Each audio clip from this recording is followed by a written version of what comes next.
Hello mga idol! Kamusta po kayong lahat? Sana po ay nasa mabuti po kayong kalagayan. Ako nga po pala si Baby Hunter 16. Muli humingi ng favor na pakisubscribe ang ating channel at pakipindot na rin ang ating tiny notification bell para ma-update po tayo pag meron po tayo mga new upload videos. Disclaimer din mga idol, ang video nito ay para lamang po sa may buhasang kaisipan at may malawak na pangunawa. Kung ito ay wala po, ito ay maaari na lamang pong mag-skip at mamili ng mga videos na nararapat po para sa inyo. Alright, so isang malakas ang shoutout muna tayo kay Pedro Concepcion. Ayan, mega love shoutout. Okay, so lahat naman tayo, no, mga idol, ay hangad natin na mapaligaya at mapasaya ang ating mga kapareha, no. Sino ba namang tao ang ayaw na mapasaya at mapaligaya ang ating mga kapareha? Syempre wala. Tayong lahat ay yun ang hinahangad natin, yung masurpresa siya sa bawat ganap na gagawin natin sa tuwing tayo ay makikipag 'di ba? So, hindi lingid sa ating kalaman mga parikoy na yung nakahiga, nakailata, ganun. Parang normal na lang, no, mga idol. So, hindi nyo ba alam na marami pa rin tayong magagawa na maaaring makakatulong, ayan, at magiging palatandaan na hindi lang yung medyo bata-bata, kumbaga, kasi tayo may edad na. So, yung kaya nila, no, yung kaya natin noon is kaya pa rin natin ngayon. Yun yung ibig kong sabihin. Ito yung ganap na maaaring bibihira yung gumagawa nito, no. So, i-share ko sa inyo na wag kayong mag-atubiling subukan ito. Ito yung nasa yung likod, itong likod ng itong likod ko na ito ay nakalapat doon sa unan, syempre. At yung balakang, ayan, kung alam mo yun, kung na-imagine mo yung sinasabi ko, ay nakaangat. Alam mo yun, nakaangat siya. Kung gusto mo yung sa bandang likod mo ay lagyan mo ng unan para hindi ka mahirapan. Medyo nakatukod yung dalawang paa mo.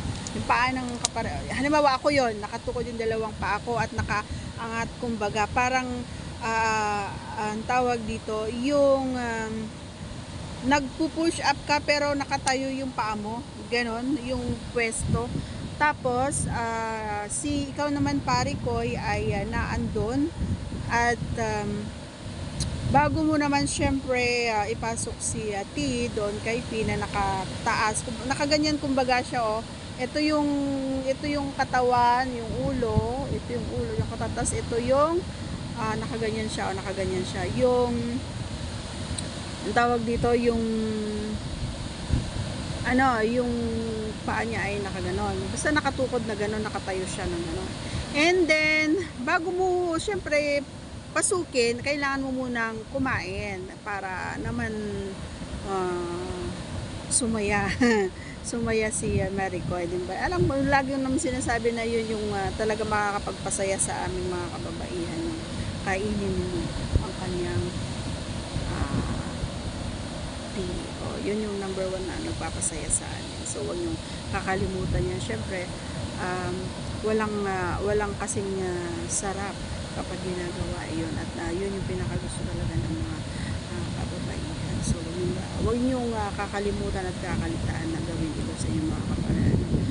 And then, ikaw naman, pare ko, kung kaya mo naman na yung yung knee mo or yung tuhod mo ay nakabalik or nakaluhod, kumbaga, and then pero mostly na gumagawa nito is nakaluhod, parang or aabutin mo lang, kung kaya mo lang naman. So basta yung pwesto yung pwesto ko ay nakaganon, pa-islant, ito yung ulo ko, nakaunan. Gusto mong lagyan ng unan dito, maigi para hindi ako mahirapan. Pero ang tawag dito, yung binti, syempre ay kung gusto mo naman, pwede mo naman isampay dito sa balikat mo. Ayan, ilagay mo dito sa balikat para mas pasok naman. Yan yung mga bagong ganap na pwede nyong gawin. Hindi lang puro ikaw yung nasa ibabaw or siya yung nasa ibabaw, ikaw naman nasa ilalim. 'Di ba? Wag laging ganoon kasi nakakasawa. Wala yung sinasabi yan. Although nakaka-amaze kasi no mga pare ko kapag may mga bagong movement or mga bagong moves or bagong ganap na ipinapakita ng bawat isa sa inyo. So huwag kayong magtaka kung gumagawa or kumikilos ang inyong mga kapareha ng bago.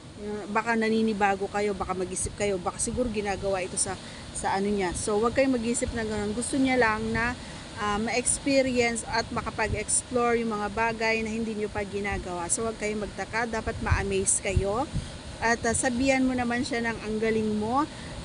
Di ba? Yan yung madalas na sinasabi natin, no? Ang galing mo, ang sarap mo, di ba?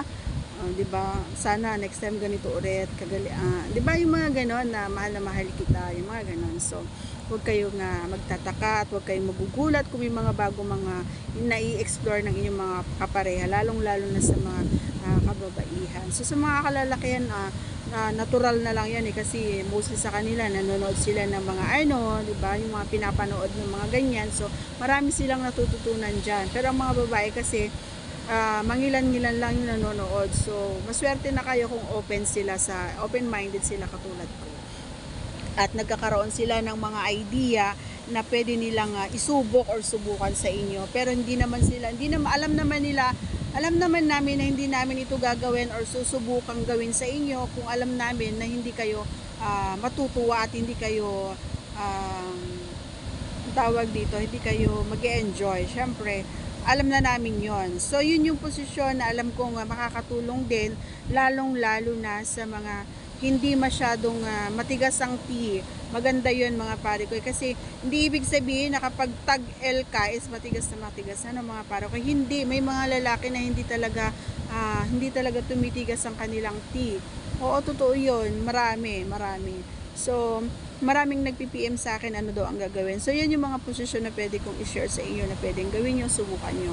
At wala namang mawawala, no mga idol. So, hanggang dito na lamang ang ating video. Sana nagustuhan mo at sana may apply mo ito sa iyo, sa iyong kapareha, at wala namang mawawala. Once again, please don't forget to subscribe and click our tiny notification bell para ma-update po tayo pag meron tayong mga new upload videos. Siyempre, always smile, magpasalamat at mag-pray. God bless everyone. Bye-bye. See you again on my next vlog. Duyan tayo.